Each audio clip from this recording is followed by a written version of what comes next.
Feeling company law a bit boring subject? Don't worry, in Soli Negotium, I'll try to explain you company law by taking you in the tour of corporate scams. So welcome and let's get started. First, what is company? A company is basically an association of many persons who contribute money or money's worth to common stock and employ it in some trade or business and who share the profit and loss arising therefrom. Now let's suppose Mr. A wants to form a company. Then first he'll do the registration or incorporation of a company. Incorporation is nothing but a birth of a company.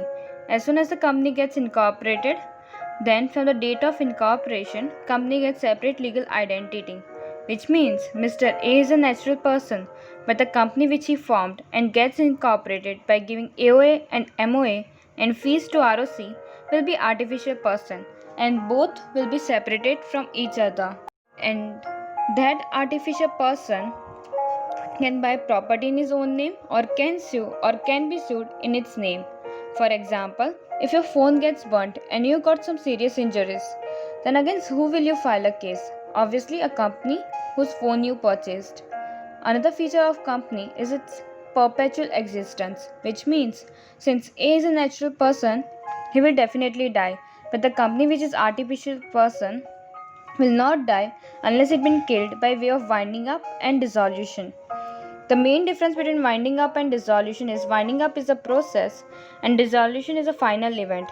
There are few disadvantages of incorporation of a company as well, like increase in cost, All the financial affairs will be public, and if failed and to oblige if legal failed to oblige requirement, legal then requirement, may be held personally liable. That is lifting of corporate wealth. In today's online world, one does not need to rush ROC to incorporate company, but instead can easily register the company by the help of online portal of MCA, that is Ministry of Corporate Affairs. But don't you think when registration of company has become online, then there should also be provision for the registration as well as regulation of online web-based marketing company? If we would have such provisions, then the 2200 to 2300 crore rupees Speak Asia scam won't have happened. Now let's get into detail of Speak Asia scam. Asia is basically a web-based panel company, a marketing company which strives to maintain their competitive edge by polling consumer opinion about product and service by conducting once you select their plan, it gives opportunity to you become panelist, which means you will give your opinion in survey and in return of that you will get the money. Speak Asia, which is a Singapore based market research company, had come out with two subscription. First plan is a premium plan, that is, anyone can join it by depositing rupees 11,000 in company's account and he will get 8 surveys in a month, rupees 500 for each survey, and it makes rupees 4,000 per month. Second, another plan is of rupees 6,000. In it, a person will get 8 surveys but the amount is 2,000 per month. One will also get money by their extraordinary referral program on introduction of new panelists. There are two referral programs, one is direct and the other is indirect. Indirect, every time you refer a panelist, you get 1,000 for every premium panelist. And in indirect, the panelist you referred, if adds new panelists, then you will get additional 75 rupees. But in the end, this all turned out into fraud, since it's not the money but just the points you will get, and they won't return you your money. And instead, they collected the money by which you subscribed with such scam and committed a fraud of when we have 2,200 crore rupees? Price sheet and money circulation scheme, and the most valuable institution, RBI and SEBI. Section 3 of the Price Sheet and Money Circulation Scheme Act 1978 bans price sheet and money circulation schemes or enrollment as member to any such scheme or participation in such scheme. Section 4 and 5 are penal provision and prescribe punishment. However, in Feb 2003, the RBI issued circular.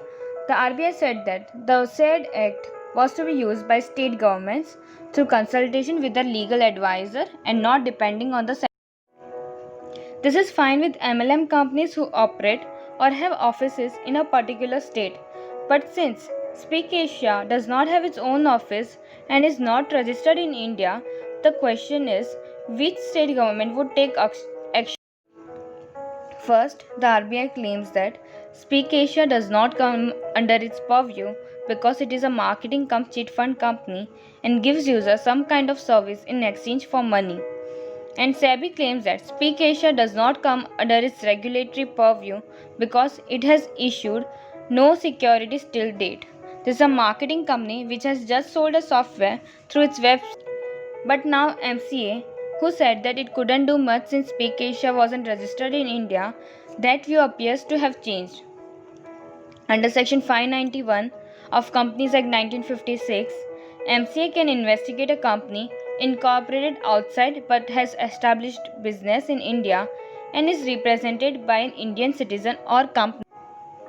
And finally, the Enforcement Directorate received the green signal from the PMLA court, Mumbai, to confiscate properties worth Rs 89.56 crore of Speak Asia Online Private Limited.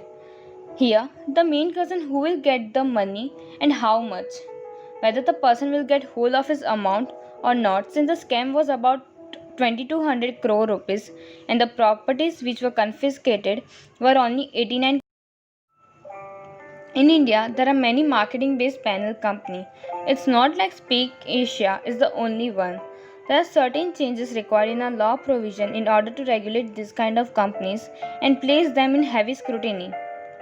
Moreover, we also need to keep our mind cool and then make a decision of investing in such kind of companies. Don't rush with the idea of getting money easily in short time period.